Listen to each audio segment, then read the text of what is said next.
Hello friends, welcome to Kavithasamayalarai. இன்னைக்கு நம்ம பார்க்க போற ஸ்பெஷல் ரெசிபி நல்ல ஒரு சுவையான மல்லி சாதம். ஒரு பெர்ஃபெக்ட்டான லஞ்ச் பாக்ஸ் ரெசிபி. ரொம்ப ஈஸி அண்ட் சிம்பிளா குயிக்கா ஒரு 10 நிமிஷத்துல செஞ்சிரலாங்க. இது ஒரு அருமையான ஒன் பாட் மீல். ஸோ பேச்சுலர்ஸ்க்கும் புதுசாக சமைக்க பழகிறவங்களுக்கும் ரொம்ப ஈஸியாக இருக்கும். வீக்கெண்ட்ஸ்லையும் ஸ்பெஷல் அக்கேஷன்ஸ்லையும் நல்ல ஒரு ஸ்பெஷலாக ஒரு ஃப்ளேவர்ஃபுல்லான ஒரு ரைஸ் செய்யணும்னு யோசிக்கும் போது இது நல்ல சாய்ஸு. இந்த மல்லி சாதத்தோட எந்த விதமான சைட் டிஷ்ஷஸ் பரிமாறும் போது ரொம்ப நல்லாயிருக்கும். வெஜ் நான்வெஜ் எல்லாமே சூட் ஆகுங்க. நல்ல ஒரு ஸ்பெஷல் அக்கேஷன்ஸ் அப்பெல்லாம் ஒரு நான்வெஜ் பிரியர்களாக இருந்தால் நான்வெஜ்ஜோட இது பரிமாறும் போது ரொம்பவுமே நல்லாயிருக்கும். நான் இன்றைக்கி நல்ல ஒரு சிக்கன் கறியோட இந்த மல்லி சாதம் செஞ்சேன். ரொம்ப நல்லா பொருத்தமாக இருந்தது. நீங்களும் ட்ரை பண்ணி பாருங்கள். இப்போ அருமையான ஈஸியான இந்த மல்லி சாதம், கொத்தமல்லி சாதம் எப்படி பண்ணுறதுன்னு பார்க்கலாம் வாங்க.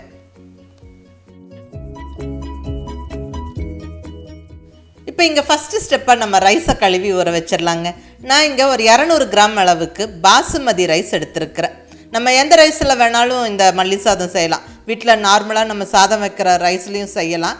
பாசுமதி ரைஸு இல்லை சீரக சம்பா ரைஸு எது வேணாலும் யூஸ் பண்ணலாம், அது நம்ம விருப்பம்.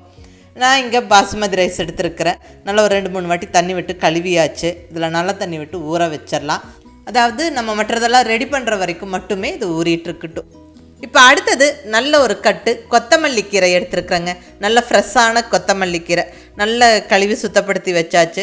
நம்ம இந்த தண்டோடு தான் யூஸ் பண்ண போகிறோம். தண்டு சேர்த்துக்கணும், அதுதான் நல்லது.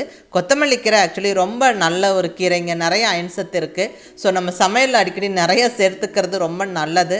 அதுவும் இந்த மாதிரி சாதமெல்லாம் செய்யும்போது ரொம்ப நல்ல டேஸ்ட்டாகவும் இருக்கும், ரொம்ப ஹெல்த்தியான டிஷ்ஷாகவும் இருக்கும். ஸோ இப்போ மிக்ஸி ஜாரில் கொத்தமல்லி கீரை சேர்த்தாச்சு. அடுத்ததாக பச்சை மிளகா, காரமான பச்சை மிளகா 3 சேர்த்துக்கிறேன். நீங்கள் உங்களுடைய டேஸ்ட்டுக்கு தகுந்த மாதிரி அட்ஜஸ்ட் பண்ணி சேர்த்துக்கோங்க.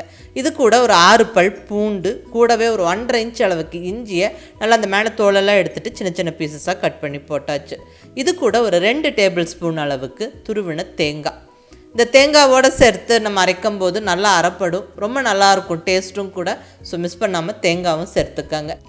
இப்போ கொஞ்சமாக தண்ணி விட்டு நல்லா ஃபைன் பேஸ்ட்டாக அரைச்சிடலாங்க. பாருங்கள், இந்த அளவுக்கு அரைச்சிக்கணும். நல்ல கமகமன்னு வாசனையோட நம்மளுக்கு அருமையான அந்த கொத்தமல்லி பேஸ்ட்டு ரெடி ஆகிடுச்சுங்க. இப்போ நம்ம தாளிச்சிடலாம். குக்கரில் தாளித்து விட்டுடலாம். டக்குன்னு நம்மளுக்கு குயிக்காக சாதம் ரெடி ஆயிரும். இப்போ இங்கே குக்கரில் ஒரு 2 ஸ்பூன் ஆயில் சேர்த்துக்கிறேன். கூடவே 1 ஸ்பூன் அளவுக்கு நெய், கீ சேர்த்தாச்சு. இப்போ இந்த நெய் நல்லா உருகி இந்த ஆயில் நல்லா சூடானதுக்கப்புறம் நம்ம ஹோல் ஸ்பைசஸ் சேர்த்துடலாங்க. அது என்னென்ன நம்ம சேர்த்துக்கிட்டே பார்த்துடலாம். 2 துண்டு பட்டை, 1 பிரிஞ்சி இலை, 3 கிராம்பு, 2 ஏலக்காய், கொஞ்சமாக கல்பாசி, ஸ்டோன் ஃப்ளார். இது நல்ல ஒரு வாசனை கொடுக்கும் நம்மளுடைய சாதத்துக்கு. இருந்தால் சேர்த்துக்கங்க, இல்லைன்னா ஸ்கிப் பண்ணிக்கலாம். அடுத்ததாக கொஞ்சமாக சோம்பு, 1 டீஸ்பூன் சோம்பு சேர்த்தாச்சு. இந்த ஸ்பைசஸ் எல்லாம் நல்லா பொரிஞ்சதுக்கப்புறமா நல்ல ஒரு 10 முந்திரி பருப்பு சேர்த்துக்கிறேன். இதுவும் நல்லா செவக்க வறுத்து விட்டுக்கலாம்.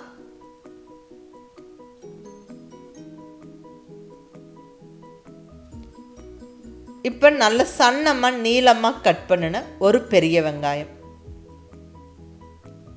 இந்த வெங்காயம் நல்லா கலர் மாறுற வரைக்கும் வதங்கணும். ஸோ ஸ்டவ்வை மீடியம் ஃப்ளேமில் வச்சுக்கிட்டு நல்லா பொறுமையாக ஒரு 2 நிமிஷம் வதக்கி விட்டுருங்க.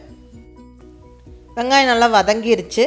இப்போ இந்த ஸ்டேஜில் நம்ம அரைச்சி ரெடியாக வச்சுருக்கிற அந்த கொத்தமல்லி பேஸ்ட்டை சேர்த்துடலாங்க. கொத்தமல்லி பேஸ்ட்டு சேர்த்து நல்ல ஒரு நிமிஷம் வதக்கி விட்டுருவோம்.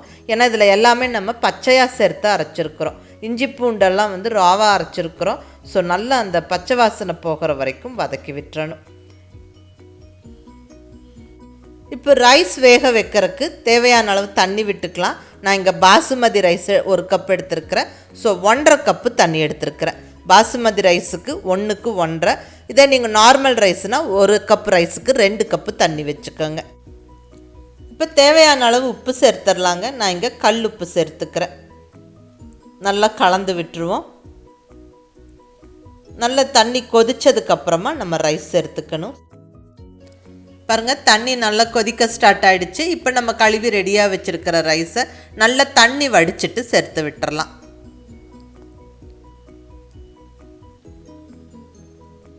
ரைஸ் சேர்த்தாச்சு, நல்லா கலந்து விட்டுருவோம். இப்போ குக்கர் லிட்டை ஜஸ்ட் இப்படி மேலே வச்சு விட்டுருங்க. ப்ராப்பராக க்ளோஸ் பண்ண வேண்டாம். ஒரு 5 நிமிஷம் இருக்கட்டுங்க. நல்ல ஒரு கொதிக்கு கொதித்ததுக்கப்புறமா நம்ம குக்கரை ஓப்பன் பண்ணி நல்ல ஒரு வாட்டி கலந்து விட்டுடலாம். ரைஸ் வந்து ஹாஃப் குக் ஆகிடுச்சு. இந்த ஸ்டேஜில் நம்ம உப்பெல்லாம் செக் பண்ணிவிட்டு தேவைப்பட்டால் சேர்த்துக்கலாம். இதுக்கப்புறம் நம்ம ஸ்டவ்வை நல்லா சிம்மில் வச்சு விட்டுட்டு குக்கர் லிட்டை நல்லா போட்டு விட்டு நல்லா டைட்டாக க்ளோஸ் பண்ணி வெயிட் வச்சு விட்டு ஒரே விசிலுக்கு குக் பண்ணி எடுக்கணும். ஸ்டவ் கண்டிப்பாக சிம்மில் இருக்கணும். விசில் வந்தால் ஒரு விசில், இல்லைன்னா 10 நிமிஷத்தில் ஸ்டவ் ஆஃப் பண்ணிவிடுங்க. நல்லா அந்த ஸ்டீம் ப்ரெஷரில் போனதுக்கப்புறம் நம்ம ஓப்பன் பண்ணலாம். இப்போ நல்லா கம்ப்ளீட்டாக ஸ்டீம் ப்ரெஷரில் போயிடுச்சுங்க. இப்போ நான் குக்கரை ஓப்பன் பண்ணுறேன். வாவ், நல்ல கமகமன்னு வாசனையோட அருமையான கொத்தமல்லி சாதம், மல்லி சாதம் ஜம்முன்னு ரெடி ஆயிடுச்சுங்க. சாதம் பாருங்கள், அந்த அழகான க்ரீன் கலரில் பர்ஃபெக்டாக வெந்து சாதம் நல்லா குழையாமல் நல்ல உதிரி உதிரியாக இருக்குது. பார்க்கவே ரொம்ப அழகாக இருக்குங்க.